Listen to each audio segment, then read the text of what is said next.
Hello everyone, this is doctor Mansi from Bharat homeopathy. आज मैं आप लोगों के साथ बात करने वाली हूँ एक ऐसे टॉपिक के बारे में जो बहुत ज़्यादा आम है। बहुत से लोगों को हो जाती है लेकिन पता नहीं चलता, लोग इग्नोर करते रहते हैं। वो है कॉन्स्टिपेशन।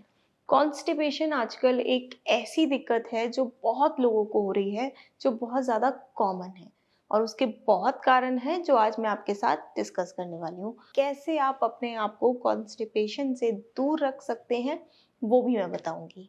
तो बात करते हैं कि कॉन्स्टिपेशन आपको है ये कैसे पता चलेगा। तो अगर हफ्ते में 3 से कम आपके बॉवल मूवमेंट्स हैं तब आपको कॉन्स्टिपेशन की शिकायत हो सकती है। कॉन्स्टिपेशन में आपको बहुत ज़्यादा हार्ड और ड्राई स्टूल पास होता है। आपको बहुत ज़्यादा प्रेशर स्ट्रेन लगाना पड़ता है। अगर आपको बॉवल मूवमेंट पास करना है, आपको स्टूल पास करना है, तो आपको बहुत ज़्यादा स्ट्रेन लगाना पड़ता है। ये कुछ चीज़, और कई बारी इतनी ज़्यादा आपको कॉन्स्टिपेशन हो जाती है कि मैकेनिकली आपको अपना स्टूल रिमूव करना पड़ता है। ऐसे सिम्टम्स आते हैं आपको कॉन्स्टिपेशन के दौरान।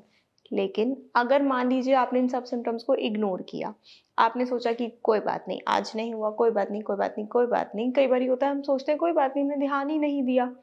लेकिन यही कॉन्स्टिपेशन फर्दर आपको बहुत दिक्कतों के करीब लेके जा सकता है, जैसे कि आपको ब्लीडिंग हो सकती है, आपको हेमरॉइड्स की शिकायत हो सकती है, क्योंकि रेगुलरली जब आप बार बार प्रेशर लगाओगे, स्ट्रेन लगाओगे, तो हेमरॉइड्स की शिकायत आपको हो सकती है। आपको एनल फिशर्स भी हो सकते हैं, आपका एनल का जो टिश्यू है वो रप्चर हो सकता है, तो आपको ब्लीडिंग भी हो सकती है।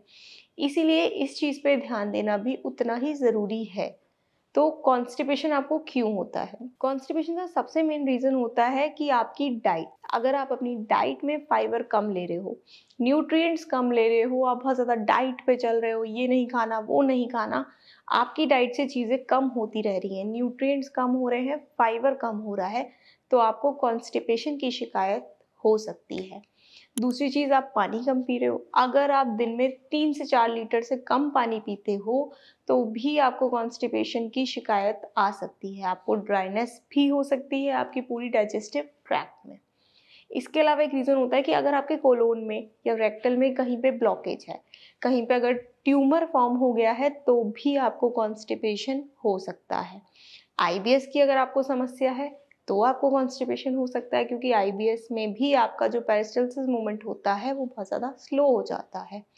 प्रेगनेंसी, कई बारी बहुत लेडीज़ को प्रेगनेंसी में भी कॉन्स्टिपेशन की शिकायत आ जाती है। एक और रीज़न होता है आपका लाइफस्टाइल। अगर आपका बहुत ज़्यादा सेडेंट्री लाइफस्टाइल है, अगर आप बैठे बैठे ही अपना दिन निकाल रहे हो, आप ऑलमोस्ट बेड पे ही रहते हो, पड़े रहते हो, रेगुलर नहीं हो, एक्सरसाइज नहीं करते, तो भी आपको कॉन्स्टिपेशन की शिकायत आ सकती है। तो ये बहुत रीज़न्स होते हैं कि आपको इन वजहों की वजह से कॉन्स्टिपेशन होता है। और जैसे कि मैंने आपको बताया कि अगर आप अपने कॉन्स्टिपेशन को इग्नोर करोगे, अगर आप अपने कॉन्स्टिपेशन पे ध्यान नहीं दोगे, उसको ठीक करने की कोशिश नहीं करोगे, तो फर्दर आपको कई चीज़ें हो सकती हैं। जैसे मैंने आपको बता ही दिया, ब्लीडिंग हो सकती है, फिशर्स हो सकते हैं, हेमरॉइड्स हो सकता है, और आपका रेक्टल प्रोलैप्स भी हो सकता है। क्योंकि आप इतना स्ट्रेन करोगे तो वहाँ के जो मसल्स हैं, जो टिश्यूज़ हैं, वो बहुत ज़्यादा प्रेशर की वजह से हो सकता है वो लूज़ पड़ जाएँ और आपको रेक्टल प्रोलैप्स भी हो सकता है। तो अगर आपको इसमें से कुछ भी लग रहा है कि हाँ, आपको बहुत ज़्यादा स्ट्रेन लगाना पड़ रहा है, आपको स्टूल बहुत कम पास हो रहा है, आपको बॉवल मूवमेंट नहीं हो रहा है वीकली 3 से 4 बार, तो आपको ध्यान देना चाहिए। अब आप कैसे ध्यान देंगे? आप क्या कर सकते हैं कि हाँ, आपका कॉन्स्टिपेशन घर में ही काफ़ी हद तक ठीक हो सकता है। सबसे पहली चीज़ और मोस्ट इम्पॉर्टेंट थिंग जो होती है कॉन्स्टिपेशन को क्योर करने के लिए, वो होती है प्लेंटी ऑफ फ्लूइड्स। पानी की कमी नहीं होनी चाहिए। अगर पानी की कमी हो गई किसी भी तरीके से, अगर आपने पानी कम पिया, तो कॉन्स्टिपेशन की शिकायत बहुत आम है। 3 से 4 लीटर पानी आपको पीना ही पीना है।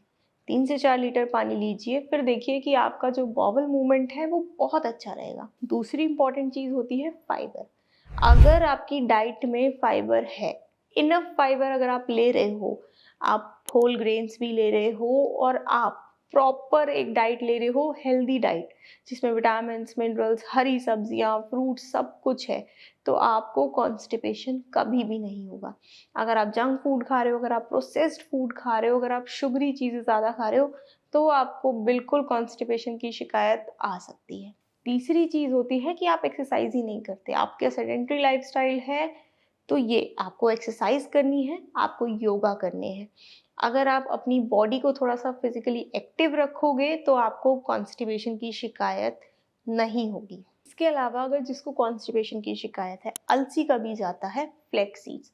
फ्लैक्स सीड्स को आप पीस लीजिए और रात को आधी चम्मच फ्लैक्स सीड्स को पानी के साथ फंकी लगाकर अगर आप पीते हैं और आप सोते हैं, तो भी आपकी कॉन्स्टिपेशन की शिकायत दूर हो सकती है।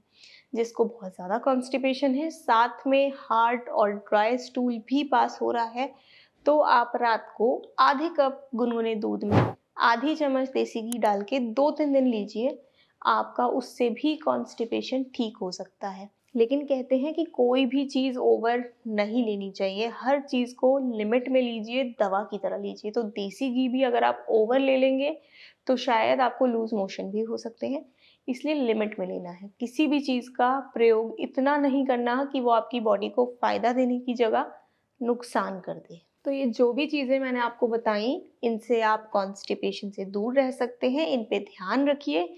अपनी डाइट में ज़्यादा से ज़्यादा हरी सब्जियाँ, फल की चीज़ें इंक्लूड करिए, जिससे कि आपके जो बॉवल मूवमेंट है, जो आपका डाइजेशन है, वो बहुत अच्छा रहे। ऐसी चीज़ें इंक्लूड करिए जैसे पपीता होता है, अदरक होती है, ये चीज़ें अगर आप लेते हैं तो आपकी डाइजेस्टिव हेल्थ बहुत अच्छी रहेगी। लेकिन फिर भी अगर आपका कॉन्स्टिपेशन ठीक नहीं हो रहा है, तो उसको इग्नोर नहीं करना है, उसकी मेडिसिन लेनी पड़ेगी। और अगर आपको कॉन्स्टिपेशन है, आपको ऐसी कोई भी समस्या है, तो आप भारत होम्योपैथी में संपर्क कर सकते हैं। भारत होम्योपैथी में पूरी डॉक्टर्स की टीम है, जो आपको बेस्ट से बेस्ट ट्रीटमेंट देगी। Thank you.